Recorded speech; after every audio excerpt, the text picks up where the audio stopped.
Welcome to Zen and the Art of Real Estate Investing. What if you could learn from experienced real estate investors, find out what got them to where they are now, get insight into their daily habits, and take these insights to inspire your own growth? Each week, Jonathan Green shares an in-depth look at the mindful approach to real estate investing. Jonathan is a real estate investor, advisor, and coach, as well as the founder of Streamlined Properties and the team leader of Streamlined Properties on Market, brokered by eXp Realty. Whether you are looking to start from scratch, get to the next level, or just a straightforward and honest approach to real estate investing, Jonathan seeks to provide a free mentorship program you can take with you anywhere. Now, here's Jonathan. Is it me, or are these episodes getting better and better? Lucky for you, my voice won't sound like this on the episode because I'm sick now. We're recording this promo for episode 29 with Dusten Hendrickson of Mailbox Money, RE.com. You're going to find out all about how he went really big into syndication in Sioux Falls, South Dakota, and the surrounding areas, but also how he practices a really, really interesting part of building design called wellness design that takes into account your modern consumer and renter. I know you're going to like this episode. Stay tuned and enjoy. But before we get there, I'm just going to remind you, if you're on Apple Podcasts, go up to the top, click that plus button, subscribe. It's what helps us as podcast creators scale across and try to go up the charts. If you haven't left a review and you really enjoy the show, just do me a personal favor. Drop in a 5-star review, write something. I read them all. I'd really appreciate it. Stay tuned for Dusten Hendrickson coming at you. This is episode 29 of Zen and the Art of Real Estate Investing with my guest, Dusten Hendrickson. Dusten, how are you? Welcome to the show. I'm great, Jonathan. Thanks for having me. I appreciate it. Yeah. How are you doing? I'm doing great. Thanks. And it's a pleasure to have you. I'm just going to read your bio and quick, and then we're going to get right into it. Dusten is the founder of Mailbox Money and a real estate syndicator, a seasoned investor. You've been in real estate investing of some kind since 2003. His career from owning a roofing crew, building homes, duplexes, apartments, gained the experience that it required to now vertically integrate all of the things, development, construction, property management, and asset management into syndications. It's been a nice ride since 2003. How did you first get into investing? My mom wanted to build a duplex and she didn't want to do it by herself. And she's like, hey, will you do most of the work if I finance it? And I said, absolutely. You were already contractor at the time? Yeah, I was a roofing contractor and I wanted to get more into the houses. I like the architecture. I like the building. So I figured that'd be the best way to build for myself and learn how to do it, make all the mistakes. Yeah, that's cool. Did your mom have an interest, or was she doing homes before that, or was it something that she got interested then? She had an interest, but she is very risk averse. She's a CPA, so she needs someone like me to come in and be like, let's just go. Yeah, deposit the money, have somebody who I trust to help do the work and manage it. So how did that first go, and how was it doing your first thing with your mom? It went fantastic because she trusts me and my expertise, and I also trust her and her expertise, so we don't butt heads too much. Mother-son relationship, we butt heads a little bit, but nothing that we can't get over. And it went really well. We built it for very cheap. We did as much labor as we could to pull all the costs down. And we immediately had 30% equity right off the bat. And so our rents came in much higher than we anticipated, and everything was very good out of the gate. Yeah, so before you got to that, were you thinking, I mean, you're obviously involved in real estate because you're as a roofing contractor, you're dealing with real estate all the time. But were you thinking of investing back then in 2003? No, I was just thinking about making money and maybe building this house or duplex. I live in one side, you can rent the other side out. I'll get more experience. I'll know how to build. I wasn't actually thinking of the actual investment at the time. Not really, no. Yeah. Did you actually end up moving into that place? Yes. And it was a very nice first home. And then learned how to property manage right with our neighbors right next door. It went very well. Really nice neighborhood. The lot was like $20,000. The same lot would be $100,000. Yeah. So it's pretty good. Pretty good. Was this in Sioux Falls, South Dakota? This was in Brookings, South Dakota. It's just 45 minutes north. 45 minutes north. Yeah, so you were really like advanced on the house hacking, because now house hacking is such a popular term for that live-in, landlording, but you were way ahead of the game then. How did you start to adjust to being a landlord at the time? To me, it was very easy. I just was friends with the people next door, so they never really gave us any grief. Anytime they needed anything, they just came over and asked. And it's a new construction, so it was really hardly anything ever went wrong. It was very easy. Yeah, I think people forget now the value of new construction. They're always looking for deals, and they say, well, I have to pay up for something turnkey, but then there's no maintenance for 10 years, basically, if done. So as you moved on, because of your experience with that, was that the way that you wanted to keep it going? Yes. And also you get used to brand new, and then you go and buy an old and you definitely underestimate the expenses and the time and everything that's going to take. And then how, when you do have a problem, the property manager usually doesn't give you the best solution right out the gate. You have to work with them on every problem to get the most value. And expenses, specifically expenses, just anything, the emergency expenses, that's usually what eats up most of your profits. Yeah. And I would think it's especially frustrating coming from your first one, which you built, and it's a new build. Then when you're dealing with somebody else's, not only are you obviously not getting the product that you want, but you're having to redo a bunch of stuff that should have been done correctly, that you would have done correctly if you did it, right? Yeah, correct. Yeah, I find that frustrating as a flipper, just undoing stuff that I wish it was just a clean slate, but you end up, it's like when you open the wall and then you're like, oh, now I'm in trouble. Well, there's an art to that too. You got to be able to see it and know it's wrong and still cover it back up to get the flip done, Yeah, make sure it's tight. So when you finished the first one and you were living in it, is that when it really set in? Wait, I can actually do this as part of my other business and they can work together. Yeah. And then we started building more duplexes, another duplex, another duplex. I didn't really understand scale. I didn't understand I should have built a 4-plex. I should have built a 12-plex. Right. And so 10 years after the fact, that's when we got into scale. And then we put 2 and 2 together and said, we got to get out of the single family residential game. We got to get more commercial all across the board. Yeah. So now you're still building? What do those look like? How many units is like your target now, depending on the lot size? Our target is 150 units, but it's actually much harder to get to that number because there's so many constraints. And there's so much more value in development that you can still build a 60 unit. Like we're building a 60 unit now.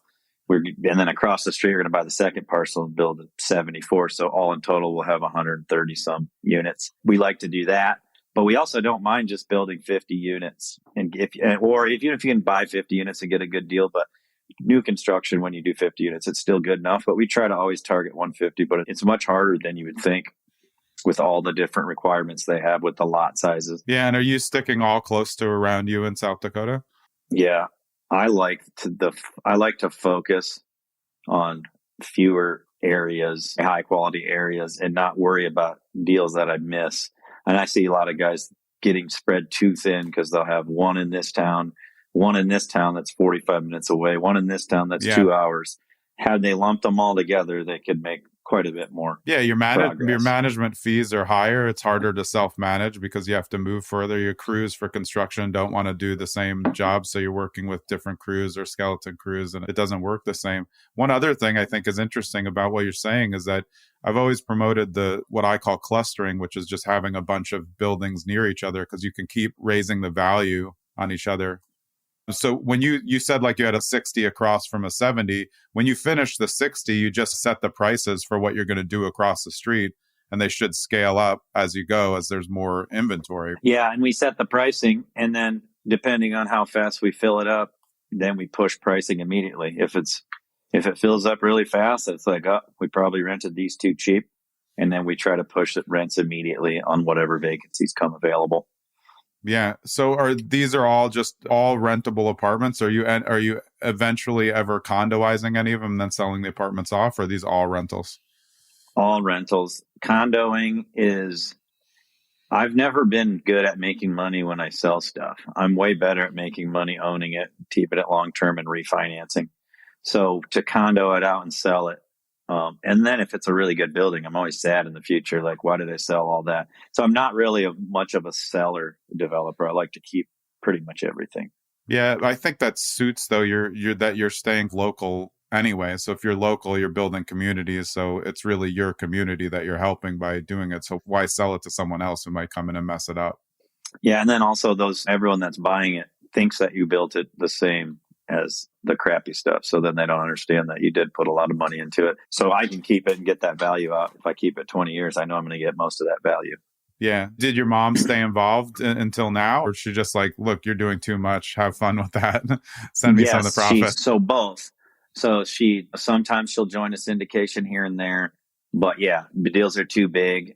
She got used to 150 unit deals. So now she thinks when I do a 60 unit, it's not that big, even though it would have been 5 years ago. Yeah, right. And so she'll invest with me in the smaller stuff as well. But yeah, she still helps me. She advises me on taxes and all kinds of different things. Yeah, that can save you a lot of money long term, knowing how to place everything and make sure that it's set up the right way. In terms of so you went from roofing contractor, obviously, into contracting, and then there's so many contractors and ancillary contracting positions, plumbers, electricians who want to get into real estate investing. What would be one thing that you could tell them that makes it easier to get in? Obviously, you have to figure out the money portion, but you have a special set of skills that helps you over other people in terms of what you're going to do with the properties. And I think a lot of people want to know, how do they get going in that? So I think if you're a subcontractor, it's the easiest. If you're working on an apartment, ask if you can put in some equity. Can I put in some of my payment that I'm going to get in equity? And right now, most contractors have a lot of cash, and most contractors are not that sophisticated, so they don't really know where to invest. So they end up buying skid steers and trucks to get their tax write-offs. Once I can teach them, like, hey, start investing in real estate, and it makes it easier because I came from that. They can see, oh, he came from where he was working, and now he's not working as much. Yeah, we should follow what he's doing. And so I encourage plumbers and contractors to bring in money, and we get quite a bit of equity from our contractors. On this last deal, we probably raised almost 25% of the deal through, and that was a $6 million raise. And we probably raised, 1.5 to 2 million just in equity from the subcontractors. Yeah, that's awesome. Then they have more skin in the game for the project they're working on. They're going to take it more seriously as opposed to just hourly work with their subs of subs, which they don't care about the project. That's interesting. We do the same with our GC, which I think the GC is the most important. Then you bring him on as an owner. Now he treats the project different. It becomes his most important project. Hopefully it does. And then he starts talking to his subs, and now I can even go and talk to his subs and get his subs to bring in equity as well. Yeah. That's really interesting. I think the skin in the game is so important. It's what usually the lag is between like outside property management, because they're just doing a job. They don't it's not their property. They don't even really care about the caretaking that much. They're just trying to manage their percentage. But so how many different contractors or subs do you think were in on a deal? I think we had maybe 8 on the last deal. One guy alone brought in $750K. Another guy brought in 400. So just those 2 are a lot. And then we had maybe roughly 6 other people. But that also sets the stage for you. You get another opportunity, like you can just do it again. Everybody seems to be, you can stick with the same crew and just add more people each time. Yeah. Yep.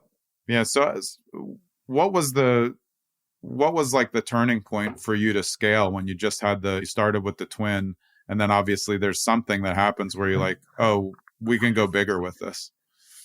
Okay. So we started going bigger, but not understanding that you should just 10X once you have the knowledge. So we went to 4? We went to 8 units, 10 units, 12 units. Then we did 30 units. 24 units. We're at that 30 unit range. Yeah. And all of a sudden I look up and I notice that our company is just flatlining. We're not actually gaining. And we started looking in, and we were so inefficient because we were building homes, we were building apartments, we were buying value add, and we were flipping it. We weren't selling it really, but we were flipping it. We were building affordable housing communities. We were building affordable homes. We would flip those as well. And then we were building apartments or buying apartments. So we were doing like 8 different things in the real estate market. And we were working with custom homeowners, which is the worst kind, by the way. For sure. And so all of that and the stress, and I look up and it's like, we are actually we're doing the same as we were last year or the year before when we had half the work or 25% of the work. We're making the same amount of money. Yeah. And that's when I was like, okay, I need to figure this out. I need to learn about scale or whatever. And then at that time, someone's like, hey, you want to go learn about syndication down in Nashville with me? And I said, sure. I think it was 2018 or 17, one of them years, 18 probably. So went down there and I basically learned, I got to get rid of all this junk and just go to 150 units, roughly. Yeah. That's where the aim was. Yeah. And was it the light bulb of just being around other people that had done it, or just the content coming out? It wasn't even a light bulb moment. So I had to go through it. There was a light bulb that was like, hey, I need to learn about this because I didn't quite understand the lingo, but I knew more than most people in the room about real estate. I just didn't know the sophisticated level of syndication. And so went through all that, and then slowly it built on top of each other, got a partner. We started breaking down all of our assets, and we started learning, look how many hours we put into this single family. We make $200 a month. Yeah. Look how many hours we put into this 30 unit, and we make $6,000 a month. Like, massive amount of difference, and the amount of time spent on each project is almost the same. So, like I can spend 150 unit project takes me pretty much the same as a 60 unit project. Yeah, that's exactly what I was thinking. So, did you get rid of basically everything except the big apartment complexes? Yeah, I mean, I still own the 10-plex and 8-plexes because they're just mine personally. I have a lot of equity and they cash flow extremely well, but I wouldn't buy those now unless they were a really good deal. So yeah. So you also got into, are a lot of the projects you do, are they green builds? Because I know I saw that you were working with efficiency builds as part of your practice before, and that's something that obviously does give you some tax benefits, but also benefits the renters and the entire project. Tell us a little bit about that. I actually prefer to focus on wellness design because the green industry is so contradictory. If you start looking into it, you're like, this insulation is going to make it green because it's going to save this much money. But then you're like, no, that insulation will kill you because it's toxic. And so we look in and we're like, okay, so what is actually green? Anything that improves your life and saves you money is green. So we started, how do you improve comfort? How do you do all that? How do you improve the livability of the place? How do you improve people's lives when they're living in it? And it all comes to wellness design, which is inherently green. But wellness design is more about how much better does living in this place make you feel than a standard construction. And that's what we focus on.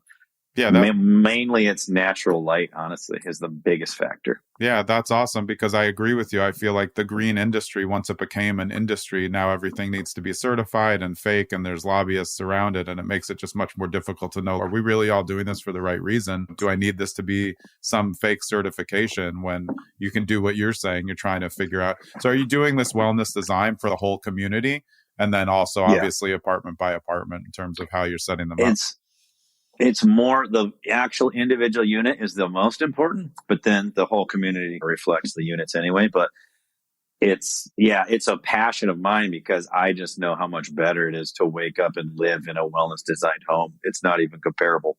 I call them happy homes because people, when they move into them, they're happier than when they were their previous home. Yeah. So you said natural lights at the top of the list. Obviously that's big for cross light also, but what are some other features that help it become a wellness design for the apartments complexes?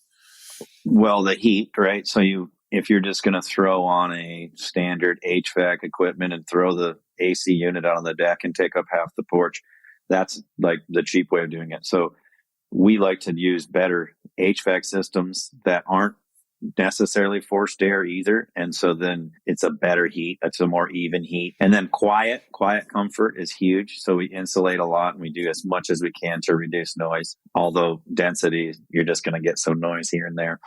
And then the flow of certain things. You try to always have plenty of room in the bathrooms.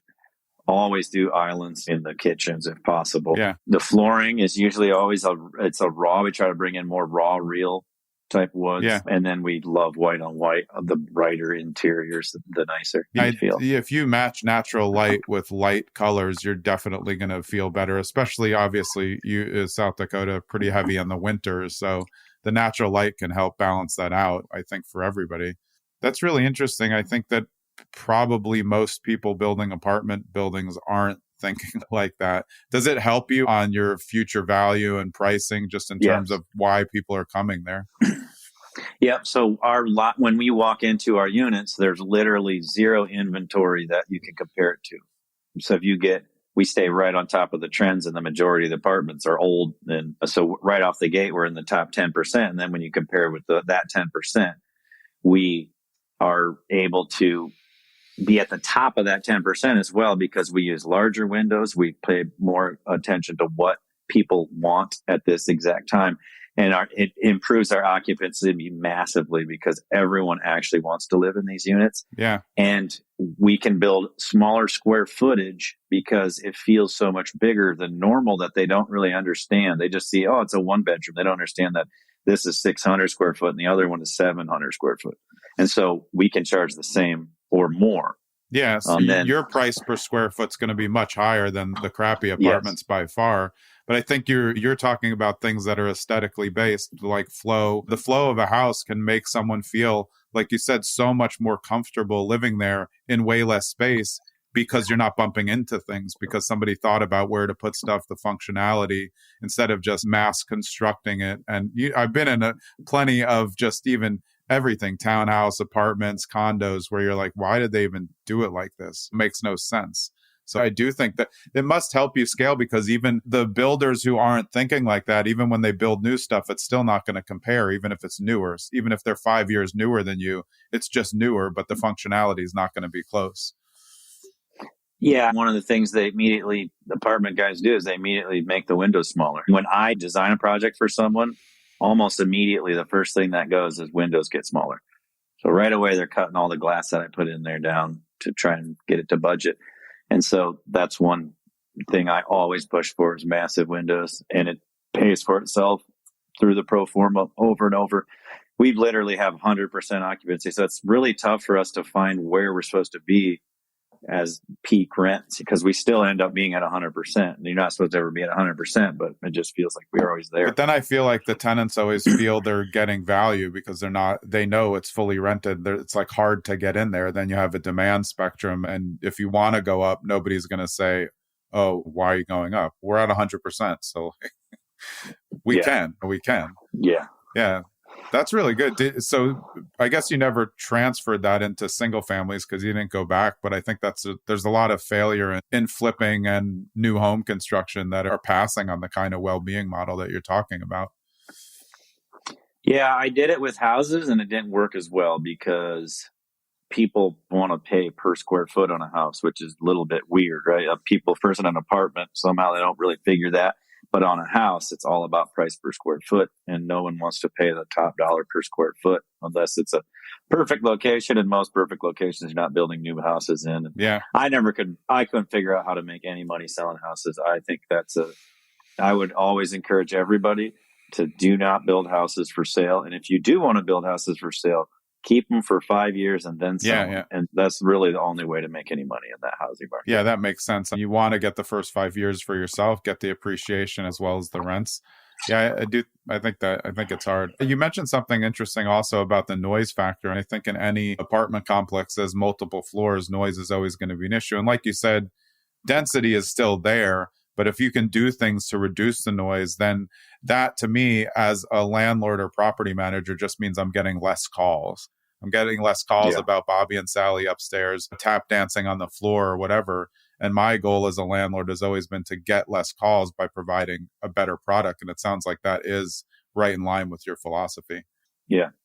Oh, one other thing too that I forgot to mention is that when you do have a really nice modern exterior or interior, it's super easy to build buzz.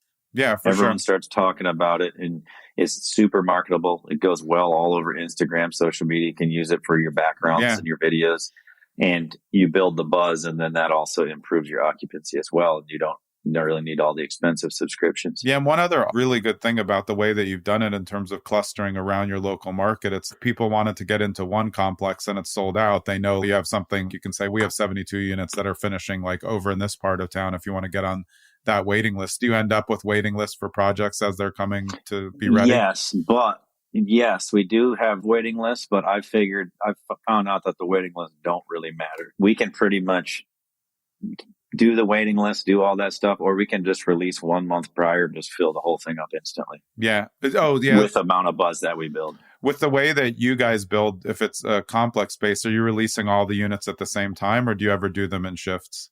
Yeah, we try to do them in shifts because we try to want the first building done, get 12 people in there, perfect. second building, get another 12, and try to release them every month. And the bank even likes it a little bit better too, because all of a sudden you have cash flow coming in while you're still doing the project, and they can already see it.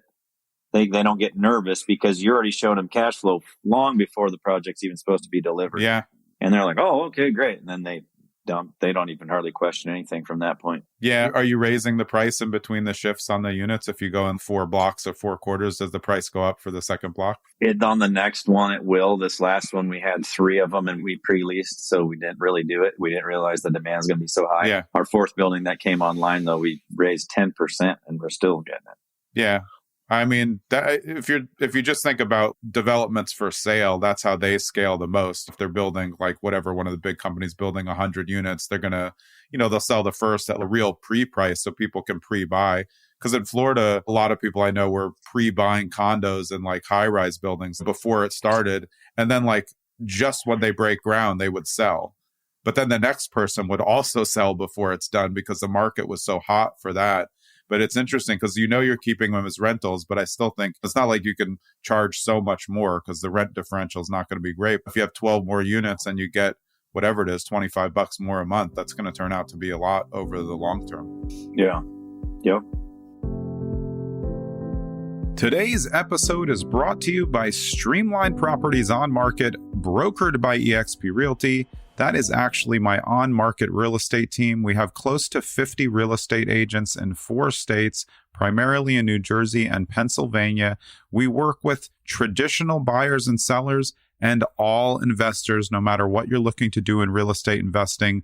We have you covered. You can get all the information you need at our website, which is www.streamlined.properties. What do you think the biggest lesson you've learned over all this time, just in terms of the development of properties? Because I think people start thinking, maybe I want to get into development, but it sounds like a lot. And when you hear somebody say, oh, we're doing 70 units here and 60 units here, how have you set up your processes to make it so it doesn't drive you crazy or out? Incredibly good partners. How did you find them? Probably the most valuable lesson. This is referring to partners, and I'll answer how I found the partners too. The most valuable lesson I had is that you need to make sure that your partners aren't exactly like you. Yeah. Because everyone's like, oh, I want to go get a partner that's cool. We're bros. We hang out. We do the same thing. And then you realize, oh, wow, we do the same exact thing. We're both good at the same thing. Which means you're bad at the same things. Yeah. Yes, which means that nobody knows what they're supposed to do because that guy does what I do. Why isn't he pulling his weight? And all of a sudden you can feel the 50-50 not being 50-50. Now, when you get a partner I have Omar Khan's one of my partners, and he's like a data scientist, and I hate numbers. So it's perfect. Although we still get along, we're not even close to the same. We have a great relationship, but we're not even close to the same person. And then I don't know how long it takes him to do his stuff. He doesn't know how long it takes to do my stuff. He just knows he can't do what I do and I can't do what he does. So there's no fighting. Then I have another partner, Caleb Veldhouse. He's the GC. We're actually very similar, but we don't do any of the same tasks. He doesn't like design or know anything about it. And I don't really like GCing, and I don't know much about the commercial level GC. Yeah. He's way better at being a GC than I am, and he enjoys it. And I'm way better at designing than him, and I enjoy it. So we're not button heads there. That's a great point. I do think if everybody is the same, or if you're talking disc types, everybody has the same type, you're all going to want to do the same thing. So you're not going to be efficient. Everyone's going to want to, let me look over your design. Why are we doing that twice when one of us could be doing something else? How did you? Well, go ahead. Everyone wants their partner to be cool, right? Especially when you first start out, you want your cool partner, and usually that partner is exactly like you. So you have to find a cool partner that's opposite. Yeah. of you. So where did you find the partners for this? Because it seems like you've been at least in some of these partnerships for a while. So I found the partnership with Omar. He's the guy that I met. He was at the first deal in Nashville. And so I met him at Nashville at a Jake and Gino conference. Oh, nice. And he basically was like, hey, you should teach me how to develop, and I'll teach you how to scale and syndicate.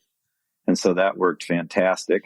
And then Caleb, I met him through a mutual friend that was basically he's brother-in-law with this guy. And they didn't introduce us to be partners or anything. They just introduced us to have fun. And then after a few years went by, we just got together. Yeah, that's awesome. And now you really have your team set up, so you don't have to really worry about it. And then my minor partners, I still have a lot of partners from when I was at GC, and they can help us as well. I bring in some of those guys to help Caleb, because sometimes Caleb will have a shortfall and he'll need something. And I have other connections that he doesn't have contact with, so I can bring them into. And same with all the other guys. So we now leverage all of their contacts. Yeah. Omar, he has lawyers and CPAs, and we use those guys. So it really works out nice. Yeah. I mean, it seems like you took the time to set it up the right way, but built connections. And I think a lot of new investors just want to get into the money so quickly they forget that you need the relationships to get farther. If you want to have hundreds of units, you're not doing that all yourself. And if you are, you're probably missing a lot of stuff, because like you said, you're not going to have that other point of view along the way to help you. And if you're paying everyone for their point of view, they have ulterior motives a lot of the time. So you really all have to be on the same page, which goes back to that skin in the game that you talked about in the beginning. Awesome. So one of the things in the form that I sent you that you said most important trait for a real estate investor to have, you said persistence. Explain what you mean and how you think, like, for modern investors, how they really need it, because obviously I think it's important, but I'd love to hear what you have to say on that. Okay. So persistence, I guess, if it's involved with development or investing, because it's more involved, the persistence is more involved on the investing side, because it takes so long to find a deal. So you have to be persistent and patient at the same time, because why would someone give you their equity? But you have to figure out how you can get their equity to get a good deal. I don't think that real estate at market rate is, I mean, it's still an okay investment, but it's just not the same as a good deal. And when you have insider experience or you have that knowledge, it's like insider trading, right? You're just better at it. You can get a better deal. So you have to be patient for those deals to come along, because most people won't give them to you. And then the persistence in development is it just takes forever to get anything done. And then you got to deal with the government officials that just told you that they want you to build this thing, but then they're going to tell you that they want you to build it this way because of these other rules. And you've got like the fire department that's fighting the historical, fighting the city. Like, they all are contradicting rules. So which rule actually wins over? And you just have to be patient with the process and realize that the rules were just made because they had one problem. Yeah. And they're trying to put this blanket rule on, and now it creates more problems. And you have to, that's the persistence. Like, then the banker, same thing. Oh, the banker dropped you now, and you got to go find another bank at the 11th hour, whatever. Or your equity, you can't raise enough equity. And now, so you just have to be persistent and just keep moving the needle forward over and over and over. And I found every single real estate guy that's persistent eventually will accomplish their goal. And if you're not persistent, you'll be like, must not be a good idea. I'll just move on. Yeah, I find like people who lack persistence don't have long-term thinking capabilities. They think short-term. So when, like you said, they don't get the result they want in a month, they're like, oh, this sucks. It's if you just did the same thing for 3 months, it would work, but they just give up too early because it's hard. It's hard to wait on something, especially when you want to invest. But like investment to me, when I think of it as a definition, is like long term. You're going to invest for 3 weeks. You have to wait for the return later on. So how many units do you own now as part of your group? I just had this figured out. Okay, so LP, I think I'm involved in 2,000 units, LP investing, and GP is 888. Wow. Okay. 888. Do you have your own property management company that manages them all? Is it out? No. I work very closely with many property management companies, but I don't actually have my own property management company. I know how to do it, though, and it's one of my least favorite jobs is the property management. I don't like dealing with the direct consumer for some reason. I like to have someone else deal with all the day-to-day stuff. For sure. I think that's important, though. I think if you start just from your one-off landlord like you did, you have a twin and you're house hacking and one, you have to learn what your tolerance is as a landlord, because I'm the same. I don't want to deal with the tenant problems. I just don't want to. I would rather pay someone who can do a good job to do it and take care of them. I'm fine making sure they're secure, but I don't want to get a call at 9 p.m. because something's dripping. That's just not for me. And I think if you don't know that, you can get in over your head, and then landlords become slumlords when they just don't respond. but they should have known that's just not their thing. Then the buildings end up suffering for it. Your company's called Mailbox Money. Tell us what you guys do overall. Is it it's all, because it's a lot of different things all together? Yes, it's a lot of different things, but when it comes down to it, it's real estate investments. We try to take your money and give you a place to invest it other than index funds. Index funds, you can make 10%, you can make 20% investing with us, which is usually what pretty decent operators make anyways. When you start operating your own stuff, you make about 20% once you figure in your labor and stuff. So you can passively invest in a much bigger project that's scaled better with better financing and better lawyers and CPAs working on it. And you can still make the same money and be completely passive. That's what we do. But we buy value add acquisitions, and we develop we've developed wellness design. And we just have I prefer development because I've done it longer, and I can always build in the best location. And it's very hard to find an apartment for sale in the best location. Yeah. So for, say you have a 70 unit or 100 unit, how many people are involved in that syndication total, like investors? Yeah, I mean, they're normally in between $20 and $30 million. So I'd say 50 investors on average is what we have per deal. That's pretty good and manageable. How many are in the GP slot? Just a few? 3 to 5. Yeah. Okay. Usually. Yeah. And for everybody who doesn't know, GP's your general partner, LP's your limited partner.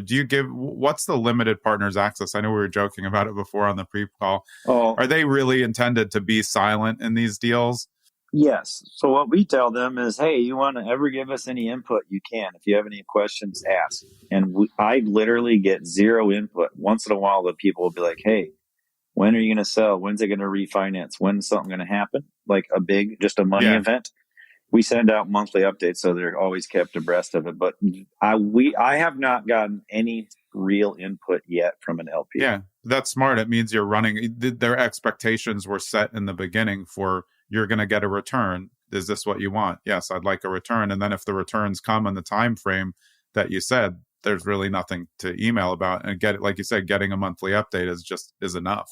Yeah. So where do you want to go from here? Are you looking to go bigger, or are you good with this 100 to 150 unit time and time again? No, I'll go bigger. We'll go bigger than 150. It's so hard to find a piece of land to do it. And this is why when you look at even acquisitions, the biggest apartment complexes are like 400 units. You don't really see much bigger than that very often. Yeah. But we'd love to build 400 units. There is a philosophy too, though, that if you do the 400 units, you should build it out 100 units. So you have 4 phases, and it's just easier to keep the project rolling, and it makes it more manageable. And you have the 400 unit when you're done, all said and done. But yeah, I want to do that in Naples and Phoenix, because I also want to have houses there in the warm weather cities. I love Naples, but Phoenix, there's something about the market in Phoenix that I really like too. Yeah, you're headed for the hot weather out of South Dakota, it seems. Yeah, those are like the only 2 places that actually are warm almost all year. Las Vegas, but there's not many. Yeah, there are not many places that are warm in the States. I agree. Awesome. So if somebody wanted to get in touch with you, they would go to mailboxmoneyre.com and they can find all the information there. Yeah, we have all of our social media links and our stories, and you could email, you could set up a phone call, you could do whatever. Yeah, and so when you have a new syndication going, it goes up on there, and then are you just posting stuff like you're looking for investors? It seems like you probably have a lot of people who've done prior projects and they're going to go in again. So how many slots are usually available when you have something new coming up? We talk about it so much that we fill it up like within 1 week or over the weekend. We just call them up and be like, hey, what did you want to verbally commit? And then once we have our verbally committed list, then we just put people on the backup list, and then we collect all that money. The collecting of the money takes roughly 2 months usually, because our deals we raise money a little earlier because of its development, and we raise right at the beginning of the process. So we try to get it all verbally committed, and then we just start raising it. And then within 1.5 to 2 months, all the money comes in. Yeah, it really seems like you set up a good system, and I'm sure that it's really cool for your mom to know that she helped you get started on a twin, and now look at what's going on. Is that she must feel some satisfaction in that, and still being a part of it too? Yeah, I might be not humble enough around my family, and probably should be humbler so they don't blow my head up ever. But once in a while, my dad or my mom will tell me they're proud of me, and it does make me feel good. But they already know that I'm proud of myself most of the time, so they don't add to they're that. like, oh, let's just keep him down. We'll just ignore that he has another project going. Great. Yeah, well, it was great. It was great to meet you and talk to you. I think I'm really interested in wellness design. I think it's something that a lot of people need to think of, even on a smaller scale, because you're just going to create better products for people. They're going to be happier, which means as a landlord, you're going to get less calls. I can already see the entire construction industry is moving toward wellness design. You can see it in every single house that's being built for the most part, unless it's a starter home. Any house that has any type of design in it, you can tell that the windows continue to get bigger. You can tell that the house is directed more towards the south-facing sun. Or if you're in Phoenix, you face it north. But that's the different types of, you try to shade in the hotter areas. You try to bring all the sun in, but you still need the natural light. So you still got to get indirect light in Phoenix somehow.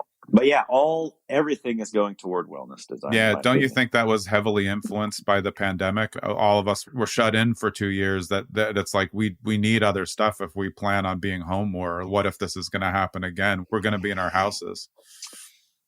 It might have accelerated it, but I think it's almost more of an Instagram, the white on white with the plants everywhere.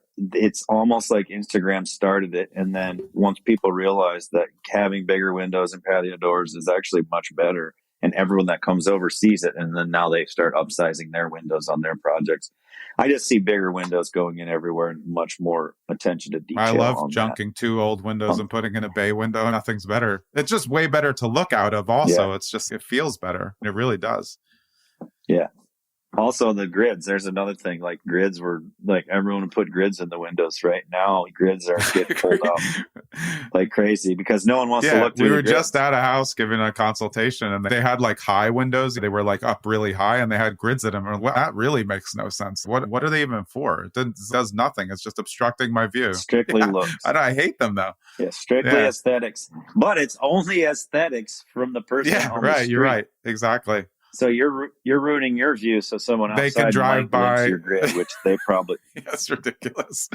Real estate's hilarious. Awesome, man. I really appreciate you coming on, and it was great to meet you. Yeah. One last thing before we hop off: if you had one piece of advice for new real estate investors, the ones who are just getting started, trying to figure out how to have a more mindful approach, given all of your experience in the business, what would be one thing you would tell new real estate investors? I would just say, be patient. That's one thing I've learned, is that I was very impatient at first, and the more patience you have, the better you'll turn out at investing. And it's a long game. You're not going to get any money in 10 years. In fact, you'll have way less money in 10 years, but you'll be equity rich.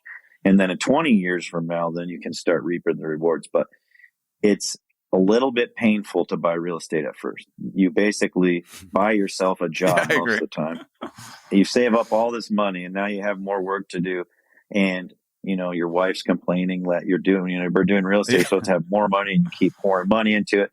But 20 years from when you start, you're almost guaranteed that you're going to be wealthy, because it's a very simple way to get wealthy. It's the easiest way imaginable. You could be the dumbest person and invest in real estate and get wealthy. If you just wait it out. Yep. You keep putting your money in. Yeah, man.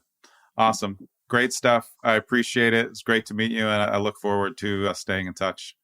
Hey, thanks a lot, Jonathan. I appreciate it. It was a great podcast. Yeah, I appreciate it. That was episode 29 of Zen and the Art of Real Estate Investing with my guest, Dusten Hendrickson of Mailbox Money. We will see you next week. I hope you enjoyed that episode of Zen and the Art of Real Estate Investing with me, Jonathan Green.